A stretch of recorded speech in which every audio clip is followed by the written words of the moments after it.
Om Sri Lakshmi Narsimhaya Namaha. Valmiki Ramayana, Kishkinda Kanda, Chapter 11. Sugriva tests Rama's strength. Summary. Sugriva narrates Vali's bravery and fearlessness in fighting and how he fought with a mountainous buffalo demon named Dundubhi. Also narrated is the curse of Sage Matanga that prohibited Vali's entrance into Mount Rishyamuka. In order to imbibe confidence in Sugriva, Rama starts to show his valor and might. Chapter 11 in detail. Sugriva started to adore and extol Raghava on hearing the words of Rama that are inculcating happiness and pride. It is doubtless that you will burn down everything when you are angry, like the blazing sun at the end of era.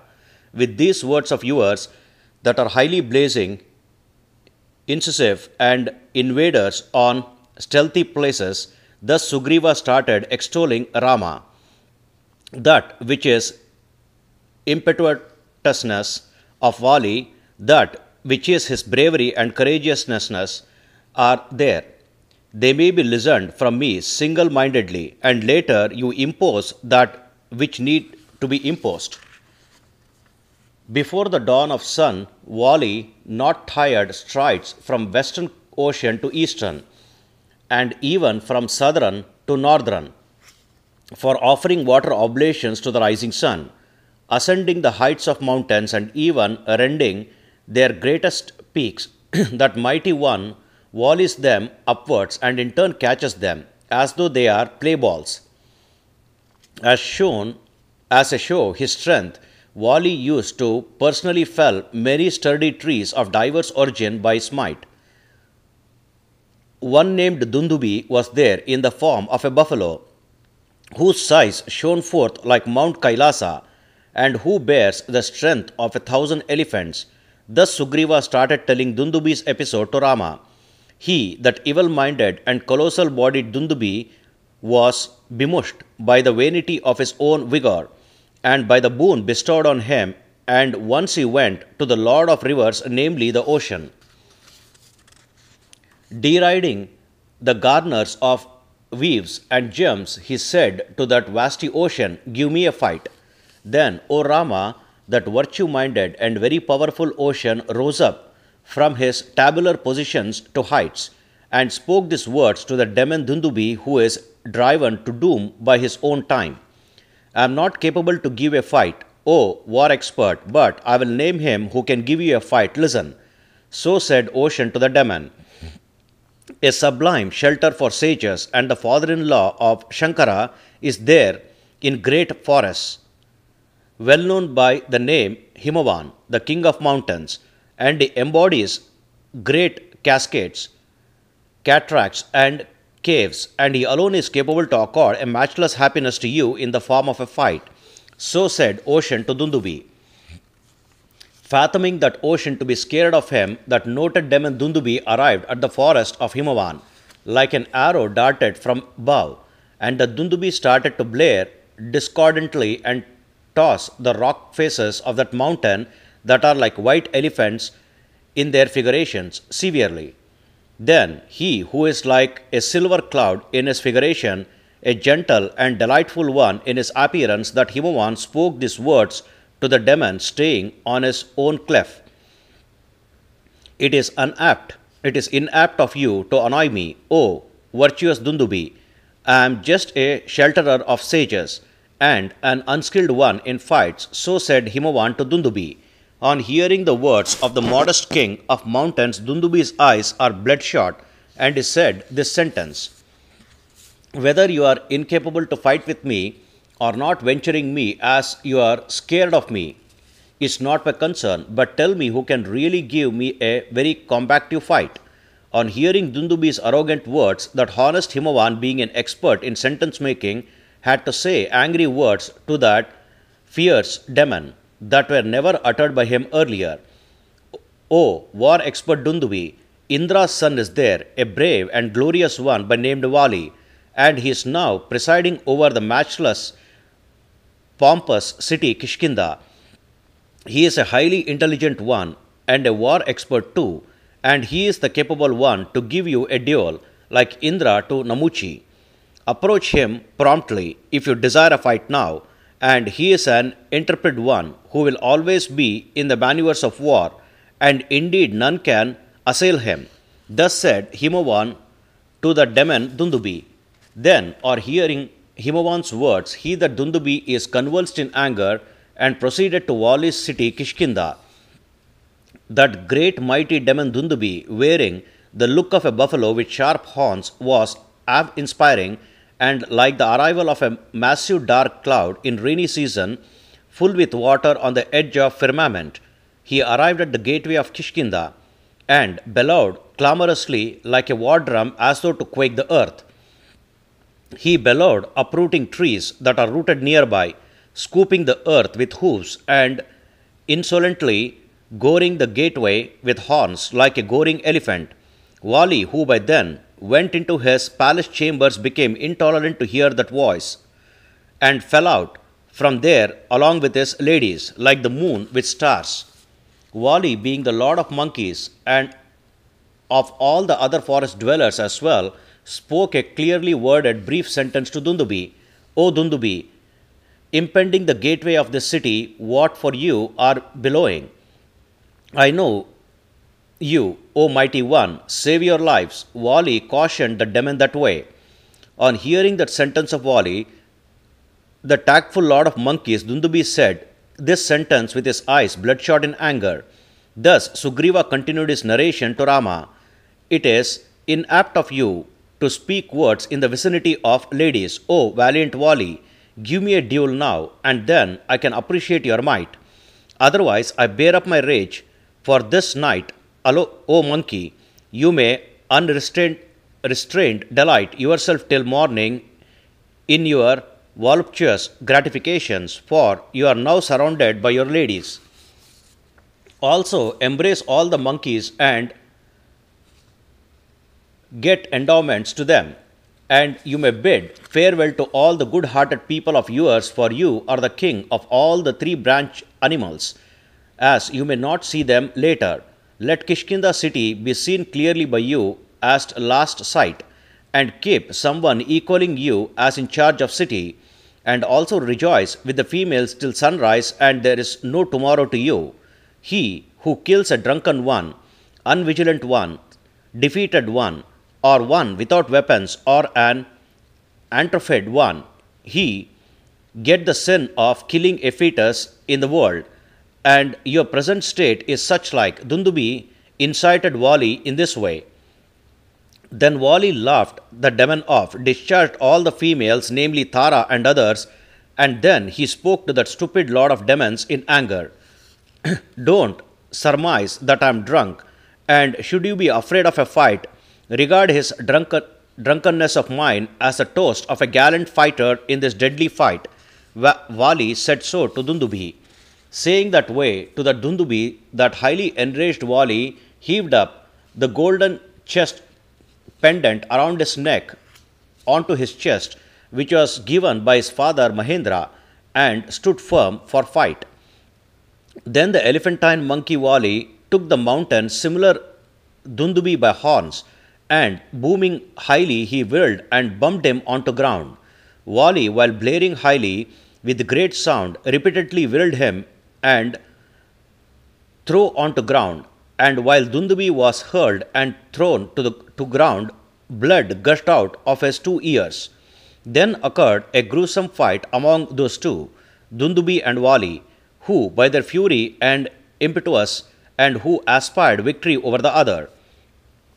Then Vali, who is similar to Indra in his fortitude, fought with him with his fists, knees, and feet, and like that with boulders and trees.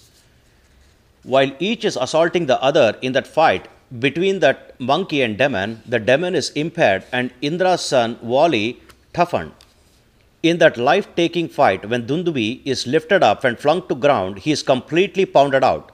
While he is fell down, much blood is flown out from the vent holes of his body, 9 of them, ears, nose, eyes, etc. And on his falling, that mighty one Dundubhi attained the 5th state. Then the hastiest Vali swayed that dead and inanimate demon with both of his hands and hurled him a yojana distance in a single flick. And while he is thrown, that hastily blood drops oozed from his mouth and flung by air, they fell in the hermitage of Sage Matanga. On seeing the blood drops fallen there, O Rama, the sage is enraged and thought, who is he indeed who dropped the blood? Thus Sugriva narrated to Rama, by which evil-spirited one I am abruptly touched with blood. Who is that evil-minded one? Who is that malevolent, disobedient, and a reckless one? Thus the sage Matanga pondered. Thinking thus, and coming out of hermitage, that celebrate sage has seen the mountainous buffalo fallen on ground lifeless. On knowing by his ascetic power that this deed is done by the monkey, he released a great curse on him who tossed the cadaver of buffalo. Untreadable is this sheltering wood of mine to him who has stained it with squirts of blood, and if he enters this place, peradventure fatality occurs to him. By his hurling the demon's body, these trees are also completely destroyed. Hence, he ought not set his foot in a distance of one full yojana around this hermitage. And if that evil-minded one places his foot, then he evidently does not exist. And some of his friends that are dependent on my words shall not live here, and they may depart on hearing my words and solace themselves with my words. This forest of mine is always protected like my own son, and if the monkeys of Vali wish to stay behind in this forest alone for further destruction of leaves or sprouts, or even for the non-existence of fruits and tubers of this forest, definitely they too will be cursed. And today is the day of limit, and the monkey whom I will see tomorrow, he will be petrified for many thousand years to come. Then those monkeys, on hearing the clear wording of the sage, started out from that forest, and on their coming to Kishkinda, Vali saw them and spoke this way to them. Why all of you dwellers of Matanga forest arrived in my presence? Even so, are you the dwellers of that forest safe? Thus Vali asked all.